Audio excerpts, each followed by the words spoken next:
Hour 243 now, below freezing in St. Louis. How much longer before we climb above freezing? A new winery reduced to rubble. Him and his wife are devastated. I mean, this is their life.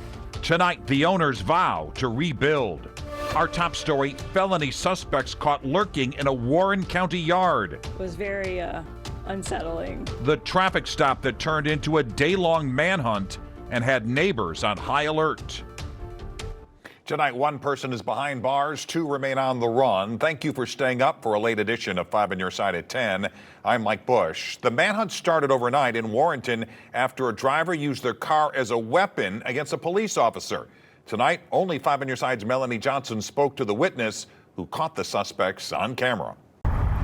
The search is on in Warrenton. I was just as surprised as everybody when I woke up to that on Channel 5 this morning. Neighbors like Meg Lefferdink in disbelief and on the lookout for the suspects accused of fleeing from police during a traffic stop near Boone Slick Road and Highway U just before 2 a.m. Sunday. Police say less than 2 miles away, the person behind the wheel reversed and struck an officer before escaping. You can't be too intelligent if you're going to run from the police when we have snow on the ground and they're going to follow your footprints. Police tried tracking down the suspects using footprints in the snow. It led them to this neighborhood off of Park Hills Court. Oh, it was quite the surprise getting woken up at 3 in the morning from the police asking if we had any evidence on our cameras of people going through, and we did. Only 5 on Your Side speaking to the homeowner, capturing the video, helping investigators in the manhunt. To hear them walking around the house, that was what was really the creepiest. Julie Hyde-Breyer's doorbell camera rolling as 3 people are seen walking through her backyard. One of them even takes a seat on her porch before escaping into the woods. I could not believe that I was watching that when we had pulled it up. They was sat on the patio and were taking a breath and then walked away. Officers located the vehicle, a white 2012 Buick LaCrosse, abandoned on Temper Drive. Those who live on this block tell me they are not afraid, but on alert. Don't knock on my door. That's not a good choice, especially if you're running from the police. In Warrenton, Melanie Johnson, 5 on Your Side. Now, no officers were hurt. Investigators called in the K-9 unit from O'Fallon Police to help in the search. Again, as of right now, 2 of the 3 suspects still on the run. Anyone with information on this case is urged to call Warrenton Police.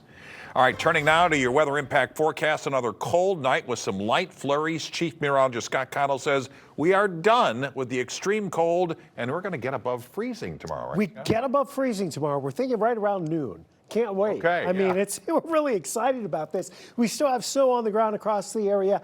What we saw this evening, especially east of St. Louis, just some flurries, not enough to amount to anything, not causing any big problems. And it looks more impressive than it really was. That disturbance sliding eastbound now. We have temperatures that have been holding about steady. We're still in the upper 20s. 28 has been our high for the day.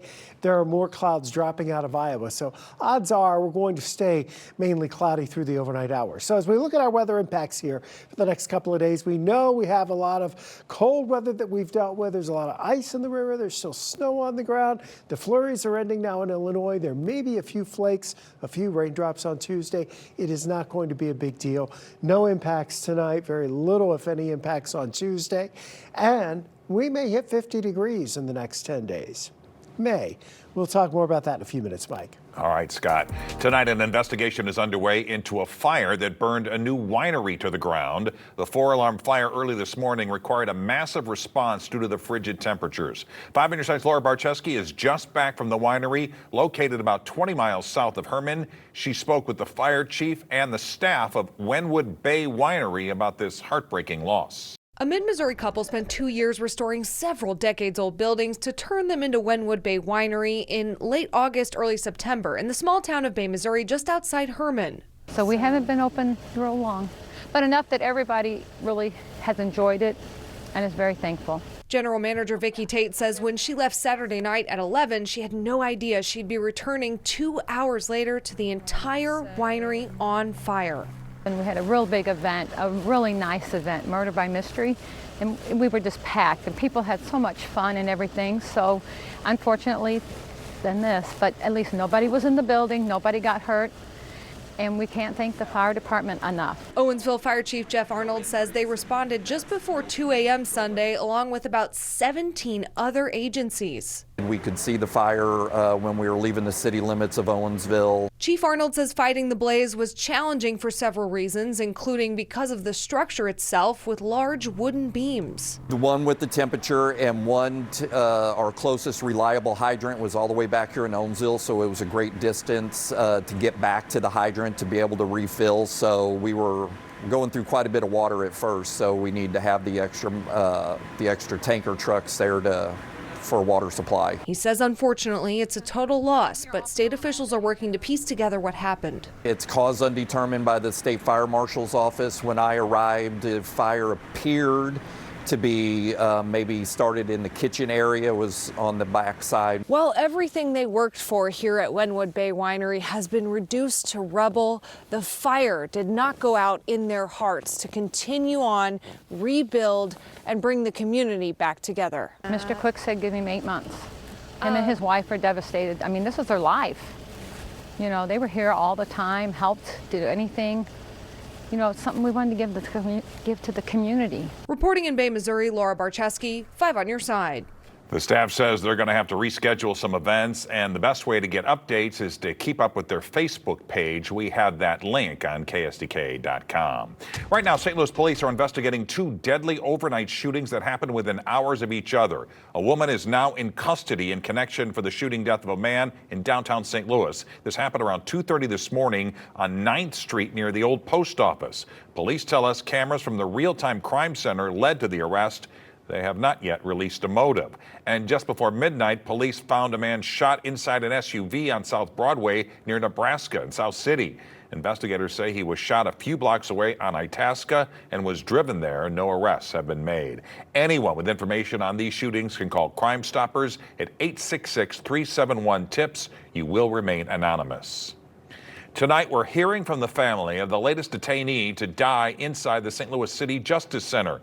Police tell us they found 32-year-old Demetria McDial unresponsive in her cell last night. This is the second death inside the jail in 2 months, and there have been 22 detainee deaths since 2020. 5 on your side's Reagan DeTrolio was there as McDial's family gathered outside the jail this morning demanding answers. She did not deserve to be ignored, and they ignored her.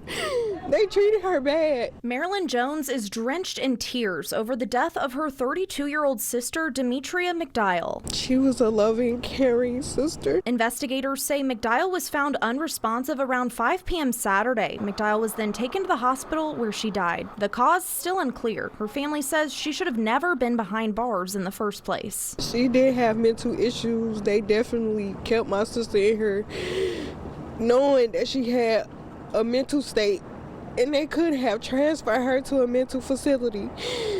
But instead, they just kept her here. Community advocate Precious Jones stood by the family's side on Sunday. I feel like nobody has reached out to this family. They've been basically antagonizing them since last night. They told them that they would have to wait till Monday to even know anything. Yep. And that's not better. That's not a better administration. That tells us that you all are going to try to cover up what happened. 5 on Your Side did reach out to Mayor Kara Spencer's office for a response. She sent a statement saying, quote, "My office and I extend condolences to her friends, family, and loved ones. We share the community's concerns over the lives lost in the city's care at the City Justice Center, and we support a detailed investigation into Demetria's death. We expect full cooperation from our departments and staff in that review." SLMPD's Force Investigations Unit is conducting a full investigation. Meanwhile, McDial leaves behind 6 children, all under the age of 14. Her sister Marilyn is asking for all the support she can get. Help me bury her next to my mama.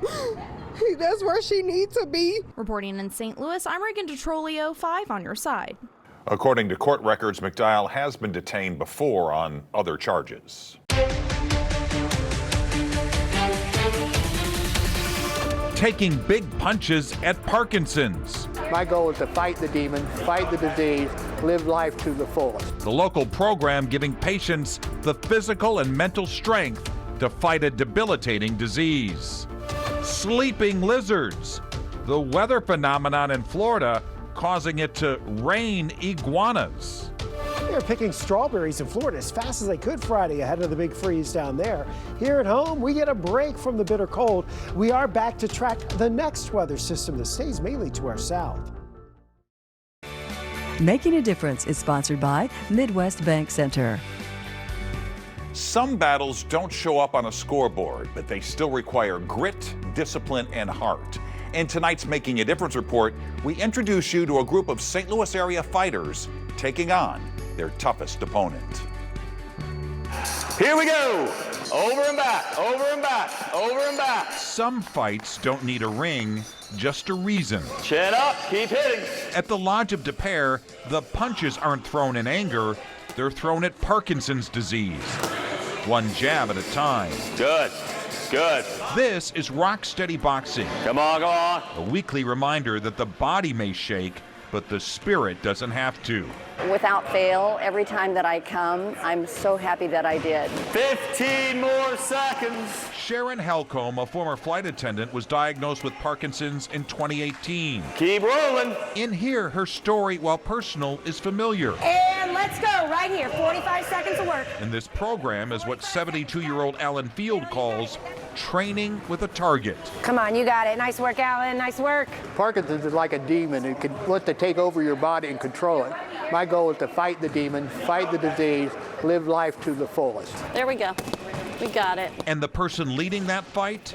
A daughter who turned her dad's diagnosis into a community lifeline. 10 years ago, my now late dad called me and said, I just want to do more to help fight this disease called Parkinson's. Ready? Here we go. So Carolyn did her homework and discovered Rock Steady Boxing. Good job.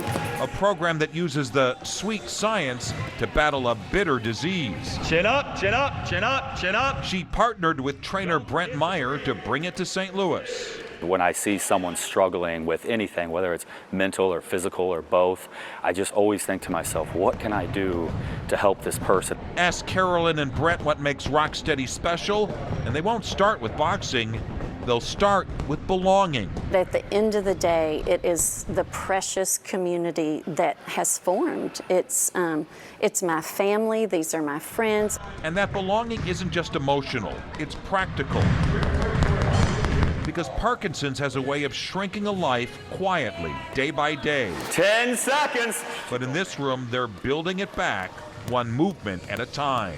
I think it's helping with balance and, and you get the aerobic aspect of it too. So, I mean, it's just a good workout. 40 more seconds. Keep it rolling. Balance, strength, confidence. The things that help these folks stay independent and stay themselves. And one. Fantastic. They come in as Eeyore. But after a month of being part of this community, they're like Tigger. 20 more seconds. And that may be Rock Steady's biggest punch of all.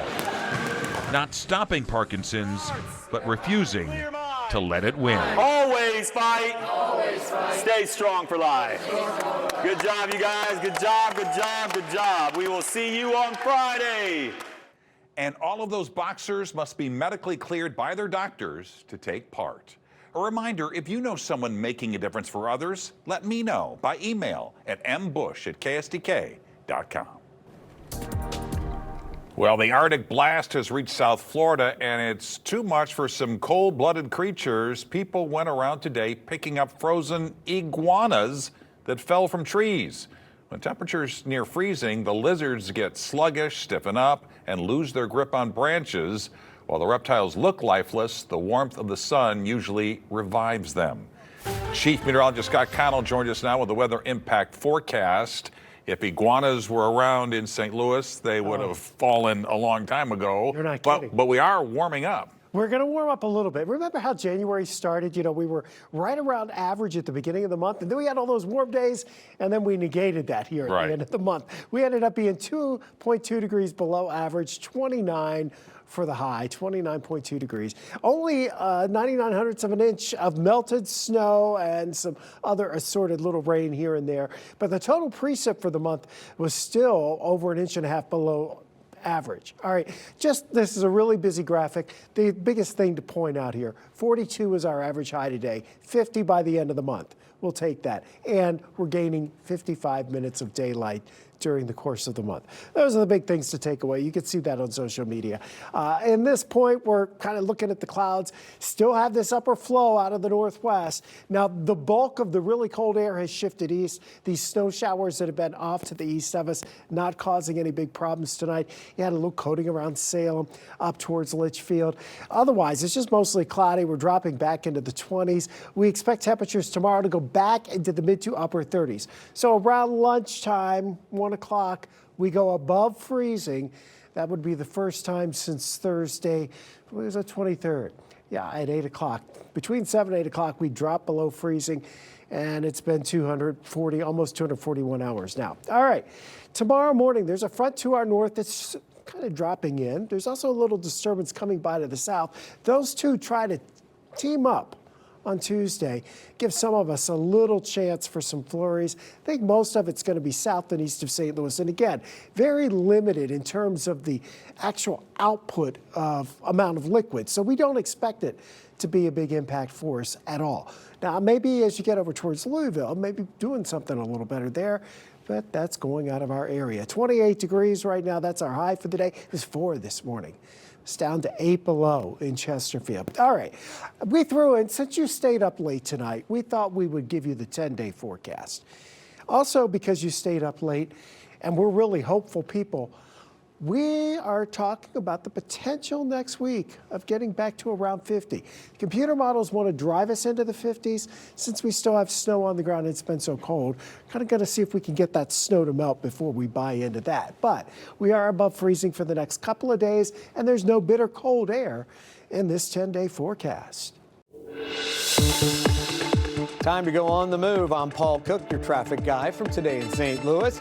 If you take the Poplar to and from the Metro East, you know the pavement is rough and in need of some major repairs. We're talking about the highway through East St. Louis from the Poplar to the 64-55-70 split. Up to this point, IDOT has tried keeping up by patching holes and rough spots, and our current winter weather hasn't helped matters either, but there's help on the way. IDOT tells me they're getting ready to tackle some major projects that include resurfacing, bridge repairs, and upgrading lighting on the way from the Poplar to Collinsville. The repairs are scheduled to begin this spring, and some of the work could require lane closures.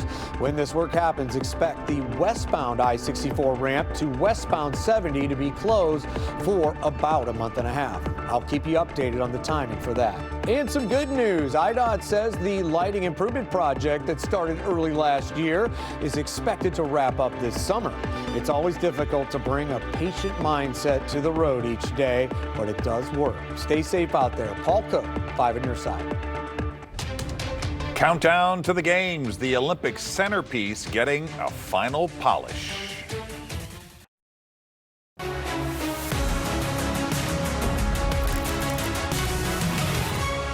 We're now just 5 days away from the opening ceremony of the Winter Olympics in Milan Cortina. The competition gets underway Wednesday with the first curling matches, and they'll drop the puck on women's hockey on Thursday. Tonight, as the Olympic torch makes its way through Italy, final touches are being put on the 2 Olympic cauldrons located in the host cities. Both are inspired by Leonardo da Vinci's intricate knot patterns. In Milan, the cauldron sits in the Arco della Pace in the iconic Piazza Duomo. And 5 on your side's Corey Miller was just steps away from that cauldron today, visiting another Italian icon. Hey everybody, Corey Miller here from Milan in front of the most famous landmark in Milan, the Duomo Cathedral. Let me tell you a few things about it. It took over 6 centuries to build. Yes, that's right, I said 6 centuries. The marble used to build the Duomo all came from one quarry specifically designed to get that marble out of there. It's the 5th largest Christian church in the world. And on top, you see the Virgin Mary. That is the symbol of Milan. And it has over 3,400 statues adorning the whole thing. It really is quite a spectacle. We're out in front of the plaza here, everybody taking pictures. This is the main picture spot, kind of the main gathering spot in Milan, and will be a focus during the Olympics. And 5 on Your Side is your home for the Winter Olympics. Coming up at 11:30 on Sports Plus, Corey catches up with homegrown Olympic hockey player Joy Dunn. You can see more of his reports from Milan over the next 3 weeks, both on air and our free streaming app. Just scan the QR code on your screen to download. You can also watch our Olympic specials on demand. And coming up next, the local landmark getting some national amore when it comes to making a romantic reservation for Valentine's Day.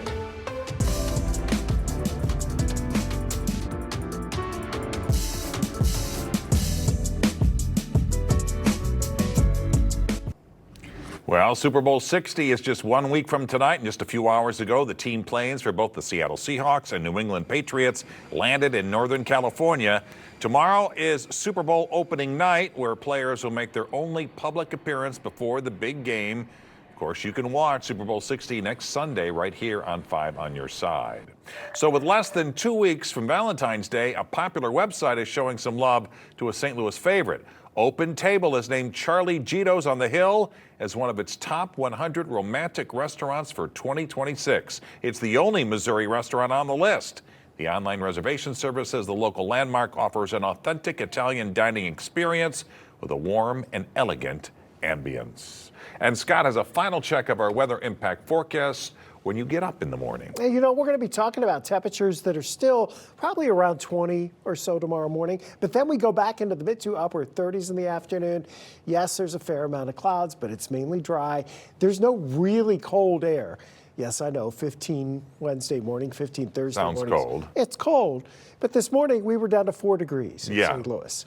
So nothing like that. Yeah, it's better than that. All right, there you have it. A late edition of 5 on Your Side at 10. We're always streaming on your phone and smart TV. Start your day with Today in St. Louis beginning at 5 a.m. So sleep fast. Sports Plus with Frank Cusimano is next.